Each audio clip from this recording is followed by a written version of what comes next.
আমি ইতিমধ্যেই simple future টেন্সের দুটো ভিডিও বানিয়ে ফেলেছি। তোমরা যারা ভিডিওগুলি দেখছো না, আমি তাদেরকে বলছি, ইংরাজিতে উন্নতি করার জন্য আমাদের টেন্সগুলি শিখতেই হবে। এবং দেখো আমি কীভাবে আরও সিম্পল ফিউচার টেন্সের বাক্য বানাচ্ছি। সেই একই নিয়ম, সাবজেক্ট প্লাস হয় উইল না হয় শ্যাল, তারপরে ভার্বের 1 নম্বর রূপ। প্রথমে আমি রেখেছি ডবলএস ওয়ার্ডগুলি, যাতে তোমরা সব রকমের বাক্য প্র্যাকটিস করো। যেমন হাউ মানে কিভাবে, হাউ মানে কিভাবে, হাউ উইল ইউ গেট দেয়ার, এর বাংলা মানে তুমি সেখানে কিভাবে যাবে। এই গেটের জায়গায় গো লিখলেও হতো।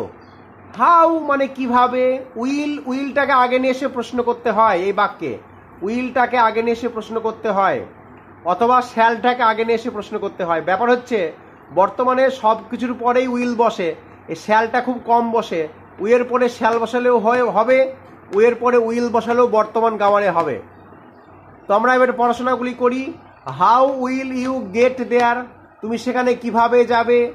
হোয়াট উইল ইউ ডু, তুমি কি করবে। তোর সকলেই জানো যে হোয়াট মানে কি, হোয়ার মানে কোথায়, এই যে হোয়ার, এইগুলি ইংরাজি পরীক্ষা দেওয়ার সময় এই হাউ, হোয়াট, হোয়ার এগুলো আমাদের খুবই কাজে লাগে, কারণ এইগুলি দিয়ে প্রশ্ন হয়। হোয়ার উইল ইউ সিট, তুমি কোথায় বসবে। Robi will score a good mark in the exam, Robi পরীক্ষাতে ভালো ফল করবে। We shall go to Japan, আমরা জাপানে যাব বাই এরোপ্লেন, অর্থাৎ আমরা প্লেনে করে জাপানে যাব। এখানে একটা কথা বলি, যতগুলি যানবাহন আছে, সে প্লেন হোক, ট্রেন হোক, গাড়ি হোক, লরি হোক, তাদের আগে বাই বসে। We shall go to Japan, আমরা জাপানে যাব, বা আমরা দার্জিলিং যাব, we shall go to Darjeeling by aeroplane, বা we shall go to Darjeeling by train, আমরা ট্রেনে করে দার্জিলিং যাব, এরকম হবে। তারপরে আই শ্যাল ইমপ্রুভ, এই ইমপ্রুভ মানে উন্নতি করা। আই শ্যাল ইমপ্রুভ, আমি উন্নতি করব। মাই হ্যান্ড রাইটিং, আমার হাতের লেখা। I shall improve my hand writing, আমি আমার হাতের লেখা উন্নতি করব। তোরা বাক্যগুলি দেখো কিভাবে হচ্ছে। আমার তো হাজার হাজার বাক্য লেখা সম্ভব নয়, এই ধরনের বাক্য বুঝে অন্যান্য বাক্যগুলি বানিয়ে তৈরি করতে হবে।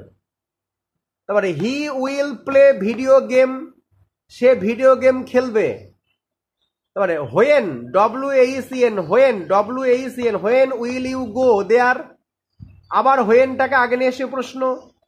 When will you go there, তুমি সেখানে কখন যাবে। হোয়েন মানে কখন, উইল ইউ গো দেয়ার, তুমি কি সেখানে যাবে।